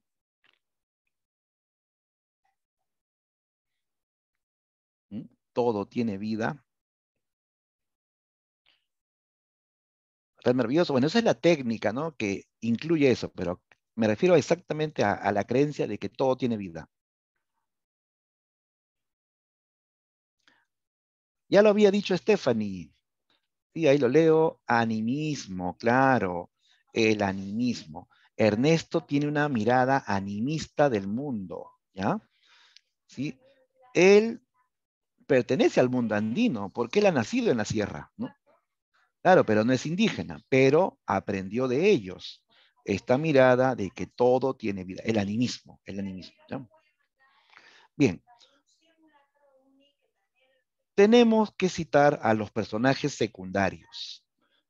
Ya, secundarios son aquellos que complementan al personaje principal, ¿sí? Ahora, cuando les expliqué este tema de tipos de personajes por su relevancia, había resaltado que un secundario no necesariamente es aquel que está a su favor, que está de su lado, ¿no? Que es su chochera, no necesariamente, ¿no? Puede estar en contra, pero en cierto modo está ahí como un complemento de este personaje, ya sea a favor o sea en contra, ¿no? Ya, ¿quiénes son personajes secundarios? Tenemos ahí a Gabriel. ¿Quién es Gabriel? Él es el papá de Ernesto, un abogado errante, un abogado viajero que nació en el Cusco, no es indio, es criollo, cusqueño, ¿ya? Él no es un hacendado, no es un hombre que tenga dinero, ¿no? Es un hombre que busca trabajo, ¿no? Es un intelectual, pero que no tiene fortuna, ¿no? En cierto modo se siente excluido, se siente marginal, ¿no? ¿No? Frente al poder de los hacendados, ¿no? ¿Ya? Él viaja pues junto al hijo, le lleva al Cusco, visita la hacienda del pariente, del viejo, sufre el maltrato de parte de su propio pariente, ¿no?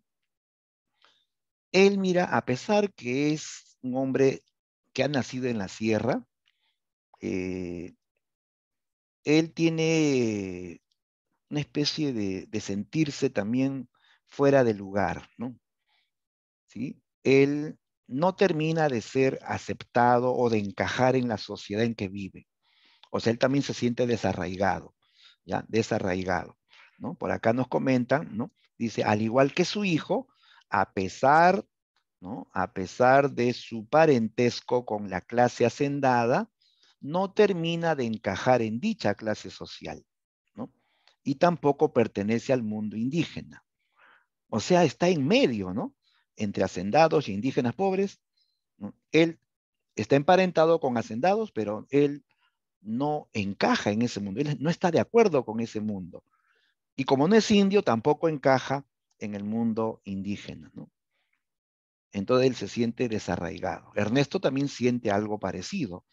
Él no encaja en esta clase de los hacendados y a pesar que él quiere pertenecer al mundo indígena, tampoco es aceptado completamente porque él no es indígena, pues, ¿no? ¿No? Así como en Guarmacuya, ¿no? Esta chica, al niño Ernesto, lo rechaza. Vaya a jugar con sus señoritas blancas. O sea, él quiere estar con los indígenas, pero ellos no lo aceptan, porque él no es indígena, pues, ¿no? ¿No? Entonces, más o menos la misma idea del desarraigo sufre su padre, Gabriel, ¿no? Otro personaje secundario es el viejo. ¿Quién es el viejo? Él es el hacendado, pues, el tío malo, el tío abusivo del papá de Ernesto, ¿no? O sea, él vendría a ser tío abuelo de Ernesto, ¿no? Es un hombre rico, pero tacaño y muy cruel con los indios. Él tiene un montón de comida, en su hacienda tiene almacenes llenas de papa, de maíz, de habas, y los indios pasan hambre. Él prefiere que eso se pudra antes que compartirlo con los indios. ¿Te das cuenta, no? De su actitud, ¿no? De ser un hombre no solamente miserable, tacaño, sino malo con los indígenas. Los indígenas son maltratados, él les da de azotes, ¿no? Él los patea, ¿no? Entonces, es cruel, por eso que Ernesto lo odia, o sea, le llega a tener rencor a este hombre porque él maltrataba a los indígenas, ¿no?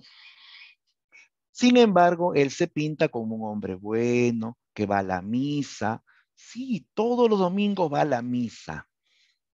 Eso es hipocresía, ¿sí o no?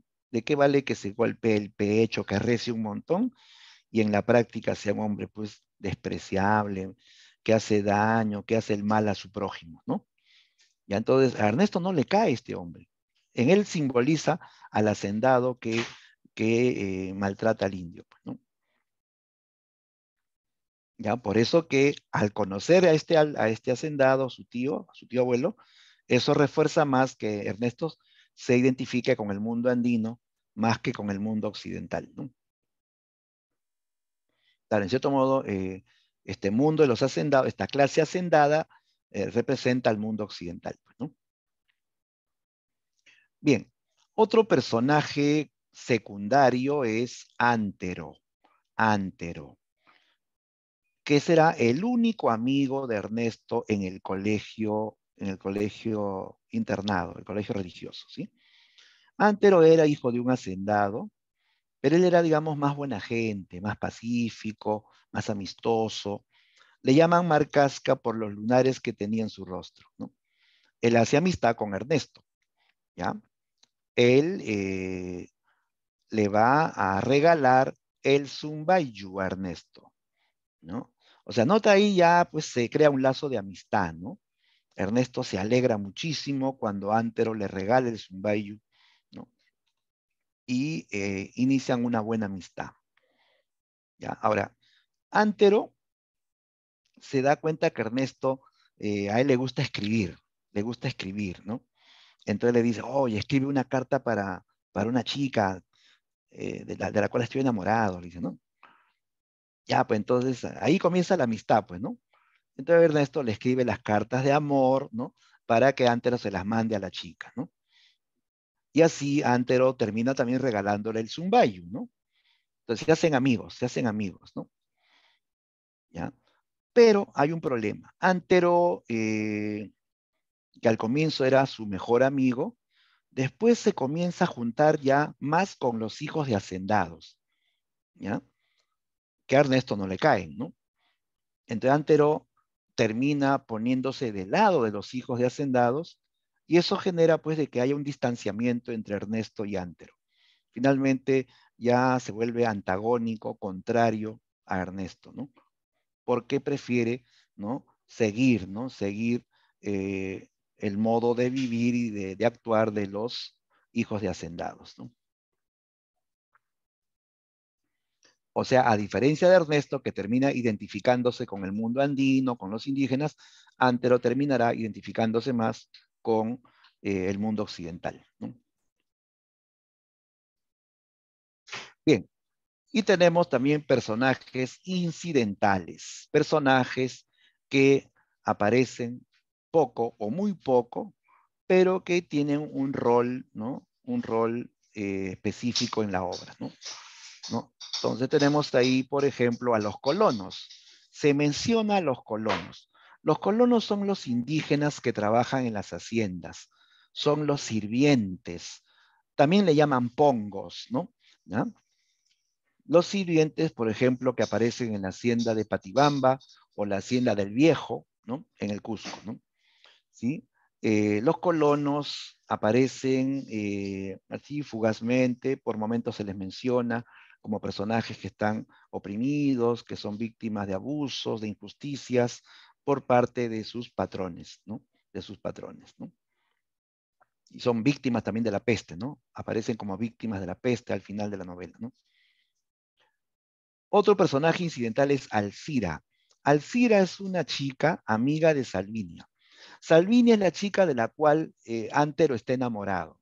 ¿Sí? ¿Te acuerdas que te comenté que Antero le pide a Ernesto que le escriba cartas de amor? Esas cartas eran para Salvinia, ¿no? ¿Ya? Y amiga de Salvinia era Alcira.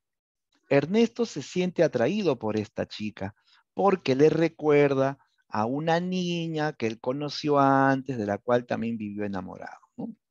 Una muchacha indígena de la cual Ernesto se había enamorado antes de ir al colegio, ¿no? Alcira era esta chica amiga de Salvinia, ¿no? ¿Ya? También aparece fugazmente para mostrar esta faceta de un niño que se está enamorando, ¿no? Aparece y desaparece, ¿no? Bien, según su complejidad. Ya, en la novela Los Ríos Profundos vamos a encontrar personajes simples y complejos. Tú ya sabes que simple es el personaje que solo nos muestra una faceta de su existencia, ¿no? Una sola faceta de su existencia. O sea, no nos informa más, solamente una faceta, ¿no? Bueno, Lleras es el alumno abusivo, el pegalón, ¿no? ¿No? Siempre así, ¿no? Siempre esa faceta, ¿no? O sea, no nos hablan de repente de Lleras cuando es un niño de su casa o vive con sus padres, ¿no? O sea, solamente el colegio, el niño abusivo del colegio, punto. Es la única faceta que conoceremos de él. Es un personaje simple. Igual Palacitos. Palacitos es el niño indígena, estudia en el colegio también, es quechua hablante, sumiso y maltratado. No conocemos más facetas de él, ¿no? Solamente la del niño sumiso, el niño maltratado, ¿no? No hay más facetas de él. Es un personaje simple, ¿ya? En cambio, Ernesto es un personaje complejo. ¿Por qué? Porque Ernesto tiene varias facetas. Como de él hablan bastante, entonces nos enteramos, pues, primero cuando él es un niño, que baja con su papá, es un niño inocente, que se impresiona con todo, con los pajaritos, con la naturaleza, ¿no? Con los ríos, ¿no? Después entra al colegio, ya es ya casi un adolescente, ya vienen pues otras experiencias, ¿no? Tantas cosas ha visto en el colegio que él también como que se va contagiando, pues, ¿no? Por momentos tiene pensamientos impuros, sí, tiene pensamientos impuros, ¿no? Entonces ya se va combinando lo bueno, lo inocente con lo no inocente, ¿no? Después hay una parte en que él y sus amigos matan loritos. Sí, matan loritos y hacen así como anticuchos de loritos. Es otra faceta, ¿no? O sea, ya nos muestra un personaje más real. En la vida real los seres humanos son complejos, ¿no? Claro, los personajes son simples, aparecen en la literatura solamente, porque nadie pues es puramente inocente o puramente bravucón o puramente, qué sé yo, pícaro, o sea, ¿no? En la realidad el ser humano es complejo. Entonces, en esta novela, a Lleras solamente lo presentan como simple, a Palacitos como simple. En cambio, Ernesto es un personaje complejo. El padre Linares también es complejo, porque este padre por momentos aparece como un santo, ¿no? Y todos lo ven como un santo, pero por momentos vemos otras facetas de él. La faceta de aliado de los hacendados, la faceta de hombre también devorado por sus pasiones. No olvides que él abusaba de Marcelina también. Es un personaje complejo, ¿no? La obra nos muestra varias facetas de este personaje. Doña Felipa. Doña Felipa también es un personaje complejo. Si bien es cierto, es una mujer de carácter fuerte, valerosa, capaz de dirigir una rebelión, también es una mujer que tiene esa otra faceta de mujer bondadosa, de mujer cariñosa, ¿no? ¿No? Entonces, son diferentes facetas, ¿no? Felipe es un personaje complejo, ¿de acuerdo? Y según sus transformaciones, hablamos de personajes estáticos y personajes dinámicos, ¿no? Los estáticos, que por lo general también suelen ser simples, en este caso podemos citar a Abraham. Abraham es un personaje que aparece poquísimo, también es incidental a la vez. Es el humilde portero del colegio internado, colegio religioso, ¿ya? Solo se desempeña en esta labor. O sea, de principio a fin, durante toda la obra, él va a ser mencionado como, o aparece como el humilde portero del colegio, ¿no? Siempre el amable que recibe a los alumnos, ¿no? ¿No? Es la única conducta que él muestra en toda la novela, ¿no? Entonces, estático. También estático sería Marcelina, que es víctima pues, de violaciones, que es el objeto sexual de los alumnos. Ella tiene el problema del retraso mental, ¿no? Y siempre va a mantener esa conducta, ¿no? Hasta que se muere, bueno, hasta que se muere, ¿no? En cambio, Antero es un personaje dinámico, porque él sí sufre un cambio de conducta, ¿ya? Sufre un cambio de conducta. Recuerda que al comienzo es el mejor amigo de Ernesto, pacífico, ¿no? Buena gente, ¿no? ¿No? Pero luego de la rebelión de las chicheras, cuando se produce este choque entre hacendados y mujeres indígenas, ¿no? La policía que respalda, ¿no? a los hacendados, de ahí comienza a cambiar ya la relación. Ya Antero se pone del lado de los hijos de hacendados, ¿no? Y comienza a comportarse como ellos, ¿ya? Entonces, desde ahí, ya Ernesto como que termina la amistad con él, pues, ¿no?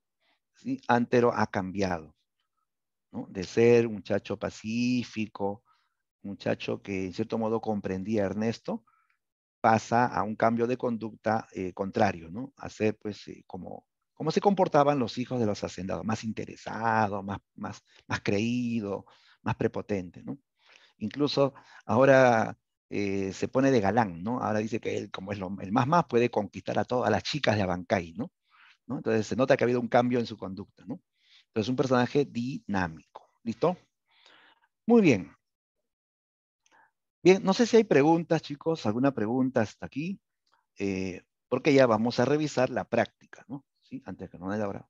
Vamos a revisar la práctica, ¿ya? Todos tienen su práctica. Si hubiese alguna pregunta, háganlo llegar, ¿ya? Y vamos, mientras tanto, bajando el material, ¿ya? A ver, me dicen todo claro, profe, ya, muy bien. Entonces, vamos a resolver la práctica de este tema. A ver, todos, ubiquemos el material.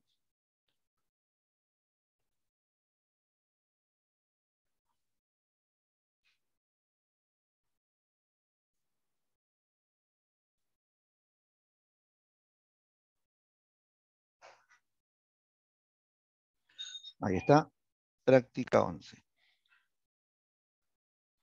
Ya, a ver chicos, ¿se ve en mi pantalla la práctica del tema de hoy? A ver, alguien que me diga si se ve.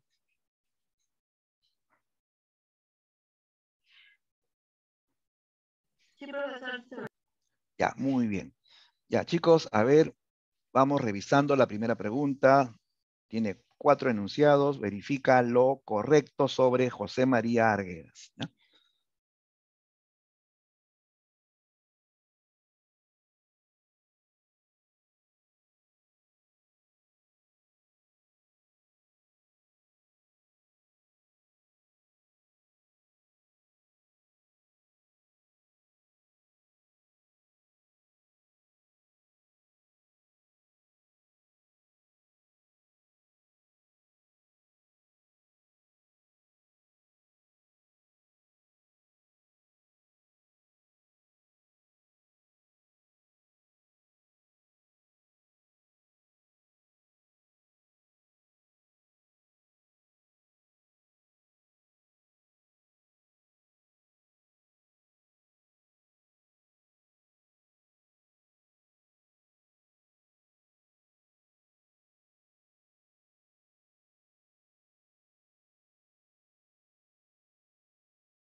Ya, muy bien, muy bien. A ver, tiempo. Vamos a chequear la solución.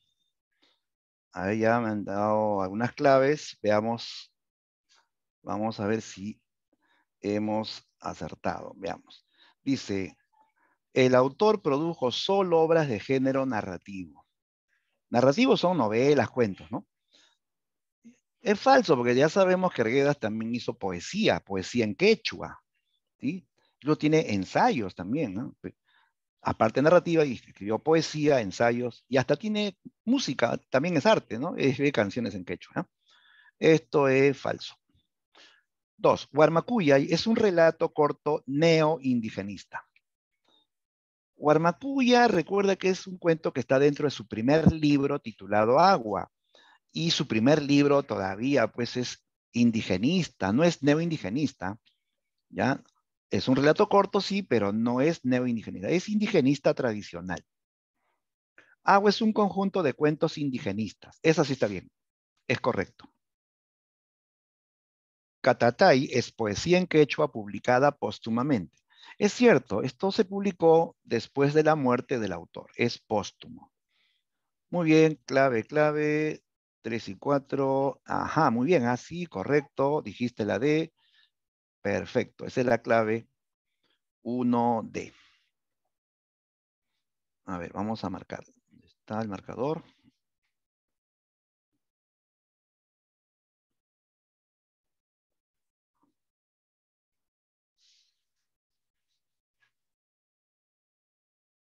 Entonces, 1D de dedo. Siguiente pregunta, 2. Hacemos la 2. Dice, en los ríos profundos existe una desconexión aún involuntaria frente a la tradición o raíces propias. Ernesto ha crecido escuchando muchas historias fabulosas e imponentes sobre el Cusco, mas cuando conoce el lugar, con la presencia de indígenas siervos, aparece en él una disonancia que lo confunde y estremece. A ambos, padre e hijo, les atrae la vida en comunidad y hablar en quechua con los indios, pero no tienen un lugar bien delimitado dentro de ese mundo. ¿A qué tema de esta novela se refiere lo anteriormente dicho? Dice que tanto padre e hijo se identifican con la comunidad, les gusta hablar en quechua, pero no tienen un lugar bien delimitado dentro de ese mundo. O sea, como que no se sienten aceptados o ubicados en ese mundo en el que están, ¿no? A pesar, ¿no? Que ellos sí quieren estar, pero que como que no son aceptados o no se sienten completamente identificados, ¿no? Ya, ¿cómo se llama eso, chicos? Este es un concepto que tiene que ver con un tema secundario, el hecho de que ellos quieren pertenecer, pero no terminan perteneciendo finalmente. A eso se llama desarraigo, ¿ya? Se refiere al tema del desarraigo. El desarraigo cultural de los personajes. Es lo mismo cuando Ernesto va al colegio, ¿no? Él va al colegio, ¿no? Es un mundo de cultura occidental, los profesores son curas españoles, ¿no? Pero Ernesto no se siente ubicado en ese lugar. Es como que lo han sacado de su raíz, lo han plantado de otro lugar y él pues, se siente desubicado, fuera de cuadro, ¿no? ¿Ya? Ese es el desarraigo.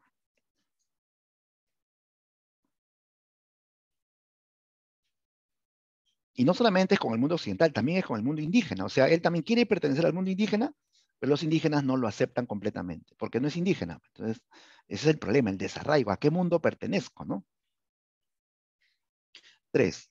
En la narrativa neoindigenista de José María Arguedas se verifica, ya, ojo con el dato, en la narrativa neoindigenista. Estamos hablando ya de la segunda etapa, la etapa más evolucionada de Arguedas.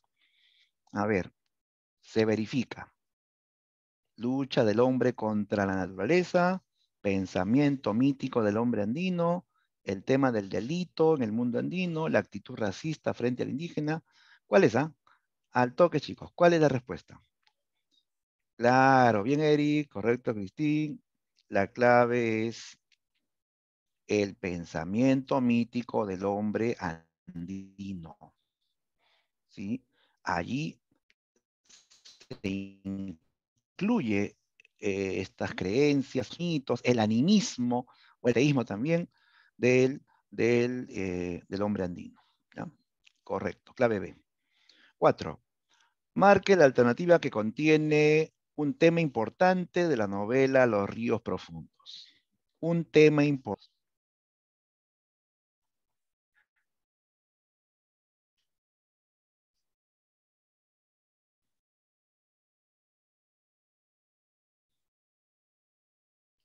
Listo, listo. A ver cuál sale.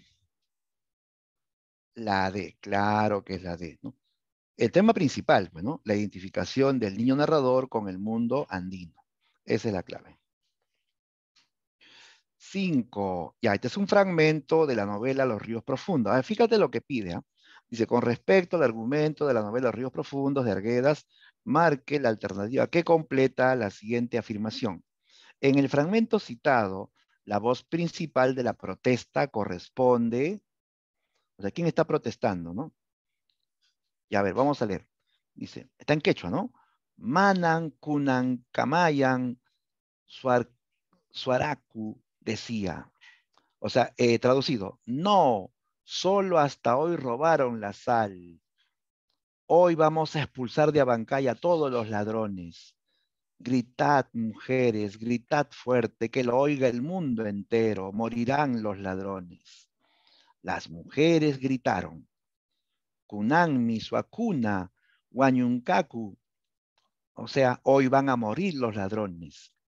Cuando volvieron a repetir el grito, yo también lo coreé. Ahí está hablando Ernesto, ¿no? Yo también lo coreé.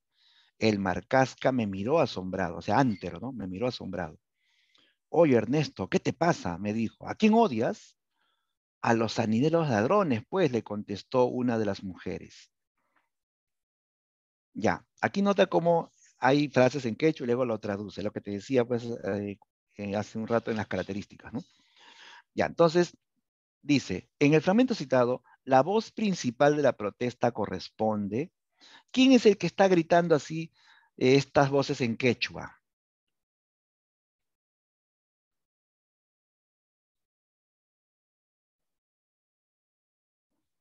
¿Será el padre Linares? No, pues el padre Linares no, él más bien estaba en contra, él estaba del lado de los hacendados, ¿no? Y en contra de los indígenas, ¿no? ¿Quién dice esto? De Manan, Kunankamayan, Suarcacu, ¿no? Esto de aquí está en quechua, obviamente, esto lo está diciendo la que está dirigiendo la rebelión, ¿no? La que está moviendo el motín de las mujeres, ¿no? Y luego Ernesto dice, yo también lo coreo, o sea, luego él se une, ¿no? O sea, él ya después se suma, pero el que dice, la voz principal de esta protesta es Doña Felipa, así es Mariluz. Claro, la que está hablando ahí al comienzo es Doña Felipa. Y Ernesto se identifica y también él va a gritar igual que ella, ¿no? Y se une a la rebelión, ¿ya? Entonces, la protesta corresponde, esta voz de protesta es de Doña Felipa y se observa que el protagonista, en este caso es Ernesto, ¿no? Se identifica con este reclamo de las mujeres, por eso se une a estos gritos, a estos coros de gritos, ¿no? Muy bien, clave B de beso. Pregunta 6. El protagonista del cuento Guarmacuyay y los ríos profundos es el niño Ernesto, que constituye, hay que completar esto, en ambas obras aparece Ernesto y dice, este constituye.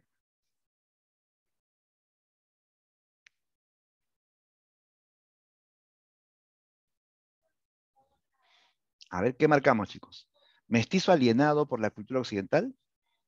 No, él no está alienado por la cultura. Si fuese así, él estaría pues copiando todo lo occidental, ¿no? El alter ego del autor. ¿Qué significa alter ego? Significa otro yo, el otro yo del autor, ¿no? Identificado con Blandino. Claro, en este caso el autor es un adulto, Ernesto es un niño, pero él en cierto modo se está representando a través de ese niño, ¿ya? Por eso decimos es el alter ego del autor. Esa es la respuesta. O sea, Ernesto es Arguedas, ¿no? Con imagen de niño, ¿ya? De niño, ¿ya? Listo, 7. Fragmento, nos piden completar la idea. Primero leamos el texto en este caso. Dice, el padre director me llevó a la capilla del colegio. Delante del pequeño altar adornado con flores artificiales, me azotó. Es mi deber sagrado. Ha seguido a la indiada, confundida por el demonio. ¿Qué han hecho? ¿Qué han hecho? Cuéntale a Dios junto a su altar. Era un pequeño azote trenzado. Recibí los golpes y el dolor casi jubilosamente. Recordé el trueno de los zurriagos en el caserío de Patibamba. Me incliné sobre el alfombrado en las gradas del altar. te han visto correr por Guanupata, detrás de las mulas robadas por las indias. Cantabas con las forajidas, cantabas, di. El escena en que el padre lo está azotando, ¿no? Pero mira que a pesar que lo azota, él como que, no importa, dice, ¿no? La idea es que ayudé a las indias, ¿no? Eso es lo que de cierto modo le da cierta satisfacción. No importa ya los azotes, ¿no? ¿No? Ya, entonces dice, en este fragmento perteneciente a los ríos profundos de José María Arguedas, el padre Augusto Linares confronta a Ernesto porque ¿qué había hecho Ernesto? Clave, clave, ¿cuál es tu clave en la 7? Ajá, muy bien, correcto, Eric, muy bien, Mariluz, la C, ¿no? Claro, este padre lo está confrontando porque Ernesto había participado en la rebelión de las chicheras, ¿no? Que fue dirigida por doña Felipa. Muy bien. Ya. Para la 8, la clave, hay que relacionar nada más, relacionar. Antero es el niño que lleva el zumbayu, uno con C, ¿no? Doña Felipa con D, 2D. El padre Linares con B. Ya salió, ¿no? La clave sería, ¿no? A ver, ¿cuál era?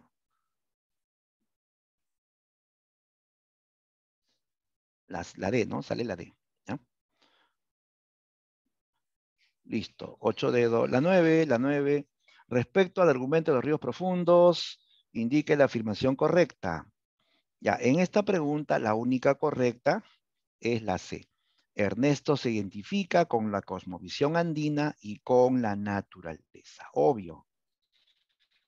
Es obvio, porque siempre se identifica con andino. Y en la 10, ya, fragmento. Dice, la guardé en el bolsillo, sentía temor de que allí en el empedrado chocara con las piedras y se rompiera la púa. Lo examiné despacio con los dedos. Era de verdad winku, es decir, deforme, sin dejar de ser redondo, y laica, es decir, brujo. Se está refiriendo al trompo, ¿ah? Se refiere al trompo, que ese trompo es brujo, que tiene poderes, ¿no? Que hace magia, ¿no? Cambia de voz y de colores, dice, ¿no? Como si estuviera hecho de agua. La púa era de naranjo. Si lo hago bailar y soplo, su canto hacia la dirección de Chalhuanca llegaría hasta los oídos de mi padre. Pregunté a Marcasca. Llega, hermano, para él no hay distancia. Fíjate cómo ellos creen que el trompo tiene poderes, que es brujo, que puede llevar mensajes, ¿no? Entonces ahí se ve cómo le dan vida al trompo. A eso se llama visión animista, ¿no? Ahí se nota la visión animista que tiene el hombre andino acerca del mundo. ¿Listo? Bien, jóvenes, hemos concluido la solución y chicos, también de paso, antes de terminar, quería invitarlos. Esta semana comenzamos con la serie de seminarios de las Fijas San Marcos, ¿ya? A todos los postulantes, ¿ya? Y también si tienen amigos que van a postular, pasen en la voz. Este es un servicio para todos los que postulan, ¿ya? A partir del lunes, justamente ya les van a informar al final de la sesión que comenzamos las fijas, ¿no? A partir del día lunes en la tarde, ¿ya? A partir de las 4 comenzamos.